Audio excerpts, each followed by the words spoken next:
Recentemente foi publicado um artigo em uma das revistas médicas mais influentes do mundo, a The Lancet Psychiatry, analisando a eficácia dos canabinoides no tratamento de transtornos mentais. Trata-se de uma revisão sistemática com meta-análise de ensaios clínicos randomizados, ou seja, um dos níveis mais altos de evidência em medicina. Os autores desse artigo mostraram 54 ensaios clínicos envolvendo aí mais de 2.400 participantes. E a conclusão geral do trabalho foi relativamente direta. De forma geral, há pouca evidência de eficácia dos canabinoides para a maioria dos transtornos psiquiátricos, e o uso rotineiro desses medicamentos seria raramente justificado no momento. Mas será mesmo que os dados realmente sustentam uma conclusão tão ampla como essa? Te convido a dar uma olhada com mais cuidado para esse artigo. Primeiro, é importante reconhecer que o artigo traz sim alguns resultados que são bem interessantes. Essa meta-análise, por exemplo, encontrou sinais de benefícios em condições específicas, como redução de sintomas de abstinência de cannabis em pessoas com transtorno por uso de cannabis, isso pode acontecer, aumento do tempo total de sono em pacientes com insônia, redução da gravidade de tics na síndrome de Tourette e redução de traços autísticos em estudos com transtorno do espectro autista. Por outro lado, para vários transtornos psiquiátricos importantes, os autores não encontraram efeitos significativos, incluindo aí ansiedade, transtorno psicótico, transtorno de estresse pós-traumático, anorexia nervosa e também transtorno por uso de opioides. Também foi observado um aumento de eventos adversos gerais, embora sem aumento de eventos adversos graves. Isso é bem importante de frisar, pessoal. E outro ponto importante que muitas vezes se perde aí quando o estudo é citado no debate público é um ponto básico de metodologia científica. A ausência de benefício estatisticamente significativo não é equivalente à demonstração de ineficácia. Como diria Carl Sagan, né? A ausência de evidência não é evidência de ausência.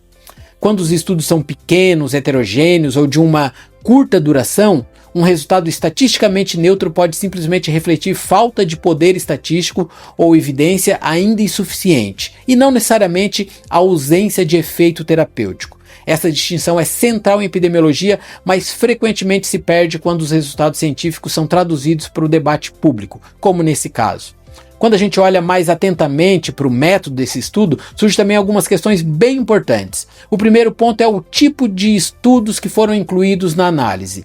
Dos 54 estudos avaliados, 43 foram estudos de dose única, ou seja, muitos experimentos avaliaram apenas efeitos agudos após uma única administração da substância. Isso levanta uma pergunta importante: tratamentos psiquiátricos que normalmente exigem uso contínuo por semanas ou até meses podem realmente ser avaliados adequadamente por estudos de dose única, será?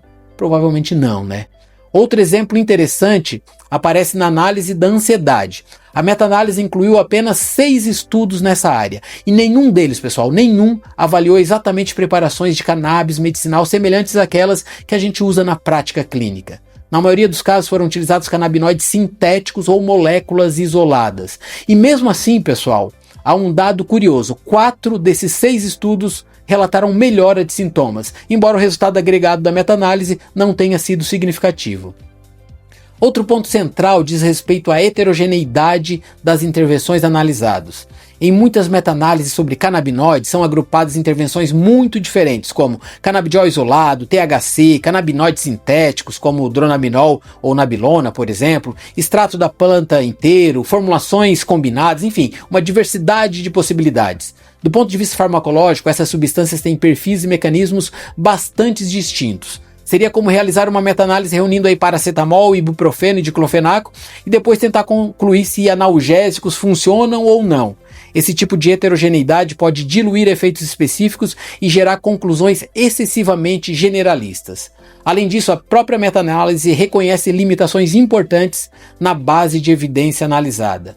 Quase metade dos estudos apresentou alto risco de viés, além de amostras pequenas, acompanhamento curto e grande variação entre formulações, doses e populações estudadas. Em ciência, quando o conjunto de evidências apresenta esse grau de heterogeneidade, as conclusões precisam ser interpretadas com cautela, especialmente quando se tenta extrapolar resultados para toda uma classe terapêutica, como foi feito nesse estudo. Esse debate tem sido discutido também fora da literatura acadêmica. Destaco aqui que recentemente, por exemplo, o portal The Conversation publicou um artigo do farmacologista Fabrício Pamplona discutindo o chamado mito da falta de evidência na cannabis medicinal.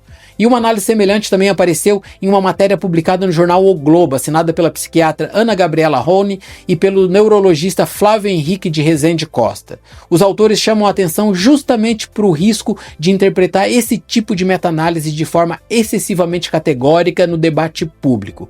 Eles destacam que resultados estatisticamente neutros não demonstram necessariamente a ausência de efeito clínico, especialmente quando os estudos disponíveis são pequenos, heterogêneos e de curta duração, repito, como nesse caso.